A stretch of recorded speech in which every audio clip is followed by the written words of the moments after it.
আসসালামু আলাইকুম। বাংলাদেশ বেতার রংপুর। স্থানীয় খবরে স্বাগত জানাচ্ছি ইউসুফ খন্দকার। সারা দেশের মতো আজ দুপুর ১টা থেকে রংপুরে ২০২৩ সালের ডিগ্রি পাস ও সার্টিফিকেট কোর্স প্রথম বর্ষ পরীক্ষা শুরু হয়েছে। জাতীয় বিশ্ববিদ্যালয়ের অধীনে রংপুর সরকারি কলেজ, সরকারি বেগম রোকেয়া কলেজ এবং হারাগাছ সরকারি কলেজ কেন্দ্রে এই পরীক্ষা অনুষ্ঠিত হচ্ছে।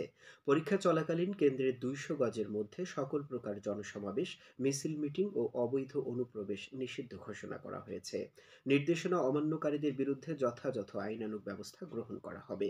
রংপুর মেট্রোপলিটন পুলিশের এক সংবাদ বিজ্ঞপ্তিতে এ কথা জানানো হয়েছে। বৈষম্য বিরোধী ছাত্র আন্দোলনে বেগম রোকেয়া বিশ্ববিদ্যালয়ে আহত শিক্ষার্থীদের চিকিৎসা নিশ্চিত করার লক্ষ্যে রংপুর মেডিকেল কলেজ হাসপাতালের ডাক্তার মুখলেসুর রহমানকে আহ্বায়ক করে ৫ সদস্যের মেডিকেল বোর্ড গঠন করা হয়েছে। বিশ্ববিদ্যালয়ের উপাচার্য অধ্যাপক ডক্টর মোহাম্মদ শওকাত আলী গতকাল বলেন, বৈষম্য বিরোধী ছাত্র আন্দোলনের সময় আহত শিক্ষার্থীদের চিকিৎসা সংক্রান্ত বিষয়াদি পর্যালোচনার জন্য এই মেডিকেল বোর্ড গঠন করা হয়। উপাচার্য আরও বলেন, জুলাই আগস্ট বিপ্লবে ছাত্রদের ভূমিকা ছিল সবচেয়ে বেশি। সেই বিপ্লবে আহত শিক্ষার্থীদের চিকিৎসা সুনিশ্চিত করার লক্ষ্যে বিশ্ববিদ্যালয় কর্তৃপক্ষ বদ্ধপরিকর। আন্তর্জাতিক খাদ্য নীতি গবেষণা ইনস্টিটিউট এর হারভেস্ট প্লাস প্রোগ্রামের expanding nutrient in food systems প্রকল্পের আওতায় গতকাল রংপুর কৃষি সম্প্রসারণ অধিদপ্তরের অতিরিক্ত পরিচালকের কার্যালয়ে এক কর্মশালা অনুষ্ঠিত হয়। কর্মশালায় অপুষ্টিতে ভোগা জনগোষ্ঠীর জিঙ্কের ঘাটতি কমানো এবং রোগ প্রতিরোধ ক্ষমতা শক্তিশালী করতে ভোক্তা বৈশিষ্ট্য বিবেচনায় রেখে চাষের জন্য উপযুক্ত আরও বায়োফর্টিফাইড শস্যের জাত উদ্ভাবনের উপর গুরুত্ব আরোপ করা হয়। কৃষি সম্প্রসারণ অধিদপ্তরের রংপুর অঞ্চলের অতিরিক্ত পরিচালক কৃষিবিদ মোহাম্মদ ওবায়দুর রহমান মণ্ডল এবং দিনাজপুর অঞ্চলের অতিরিক্ত পরিচালক কৃষিবিদ মোহাম্মদ হামিদুর রহমান অতিথি হিসাবে উপস্থিত ছিলেন। কুড়িগ্রামের নাগেশ্বরী উপজেলার কচাকাটা থানার ৩টি ইউনিয়নের অসহায় দুস্থ মানুষের চিকিৎসা সেবা নিশ্চিতকরণের লক্ষ্যে গতকাল উপজেলা চত্বরে উপজেলা প্রশাসনের পক্ষ থেকে একটি অ্যাম্বুলেন্স হস্তান্তর করা হয়েছে। কুড়িগ্রামের ডেপুটি কমিশনার নুসরাত সুলতানা এতে প্রধান অতিথি ছিলেন। এ সময় অন্যান্যের মধ্যে উপস্থিত ছিলেন নাগেশ্বরী উপজেলা নির্বাহী officer Shibbir Ahmed. Deputy commissioner Nusrat Sultana বলেন, চরাঞ্চলের অসহায় মানুষের সঠিক সময়ে চিকিৎসা সেবা প্রদানের জন্য অ্যাম্বুলেন্সটি গুরুত্বপূর্ণ ভূমিকা পালন করবে। কুড়িগ্রামের চিলমারী উপজেলা প্রশাসনের উদ্যোগে জাপান বাংলাদেশ জাইকার কর্মশালা অনুষ্ঠিত হয়েছে। আজ সকালে উপজেলা পরিষদ অডিটোরিয়ামে উপজেলা নির্বাহী অফিসার সবুজ কুমার বসাক এর সভাপতিত্বে অনুষ্ঠিত সভায় প্রধান অতিথি ছিলেন দুর্যোগ ব্যবস্থাপনা ও ত্রাণ মন্ত্রণালয়ের উপসচিব কাজী বদরুজ্জামান। এছাড়াও জাইকা বাংলাদেশের বিশেষজ্ঞ টিমের ডেপুটি টিম লিডার আখি হিরো অন্যান্যের মধ্যে বক্তব্য রাখেন।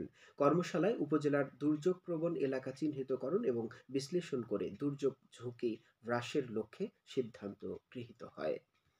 রংপুরের গঙ্গাচড়া উপজেলা পরিষদ মিলনায়তনে বিশেষ চাহিদা সম্পন্ন শিশু ও ব্যক্তিদের মধ্যে হুইল চেয়ার ও ট্রাইসাইকেল গতকাল বিতরণ করা হয়েছে। অনুষ্ঠানে উপস্থিত ছিলেন উপজেলা নির্বাহী অফিসার মাহমুদ হাসান মৃধা ও উপজেলা সমাজসেবা অফিসার মোহাম্মদ মোসাদ্দিকুর রহমান। উপজেলা প্রশাসন এবং সমাজসেবা মন্ত্রণালয়ের অধীনে প্রতিবন্ধী সেবা ও সহায়তা কেন্দ্রের সহযোগিতায় এই উপকরণগুলো বিতরণ করা হয়। লালমনিরহাটের পাটগ্রাম উপজেলায় তারুণ্যের ভাবনায় আগামীর বাংলাদেশ কেমন হবে শীর্ষক এক কর্মশালা অনুষ্ঠিত হয়েছে। আজ সকালে উপজেলার শহীদ আফজাল হোসেন মিলনায়তনে এ কর্মশালা অনুষ্ঠিত হয়। উপজেলা নির্বাহী কর্মকর্তা মোহাম্মদ নুরুল ইসলামের সভাপতিত্বে উপজেলার বিভিন্ন দপ্তরের কর্মকর্তাবৃন্দ, বিভিন্ন স্কুল ও কলেজ পর্যায়ের শিক্ষার্থীরা উপস্থিত ছিলেন। কর্মশালা শেষে উপজেলা নির্বাহী কর্মকর্তা অংশগ্রহণকারী শিক্ষার্থীদের মাঝে সম্মাননা স্মারক তুলে দেন। কুড়িগ্রামের চিলমারীতে শামীম হোসেন নামে এক মাদক কারবারিকে আটক করেছে পুলিশ। আজ দুপুরে গোপন সংবাদের ভিত্তিতে চিলমারীর রমনাঘাট এলাকা থেকে তাকে আটক করা হয়। এ সময় মাদক কারবারি শামীমের কাছ থেকে ৩০০ পিস ইয়াবা ও ৫ কেজি ১০০ গ্রাম গাঁজা জব্দ করে পুলিশ। চিলমারী থানার অফিসার ইনচার্জ নাজমুস সাকিব সজীব বিষয়টি নিশ্চিত করেছেন। কুড়িগ্রামের রৌমারী উপজেলার দাঁতভাঙ্গা বালিকা উচ্চ বিদ্যালয়ে আজ বার্ষিক ক্রীড়া প্রতিযোগিতা শুরু হয়েছে। দাঁতভাঙ্গা ইউনিয়ন পরিষদ chairman S M Rezaul Karim বিদ্যালয় মাঠে ২ দিন ব্যাপী এই প্রতিযোগিতার উদ্বোধন করেন। বিদ্যালয়ের শিক্ষার্থীরা ৮টি হাউজে বিভক্ত হয়ে প্রতিযোগিতায় অংশ নিচ্ছে। আগামীকাল প্রতিযোগিতার সমাপনী দিনে বিজয়ীদের মাঝে পুরস্কার বিতরণ করা হবে। সবশেষে আবহাওয়া। আজ সন্ধে ৬টা পর্যন্ত পূর্বাভাসে বলা হয়েছে দেশের অভ্যন্তরীণ নদীবন্দরগুলোর জন্য কোনো সতর্কবাণী নেই এবং কোনো সংকেতও দেখাতে হবে না। খবর শেষ হলো। আমাদের পরবর্তী স্থানীয় খবর প্রচারিত হবে সন্ধে ৭টায়।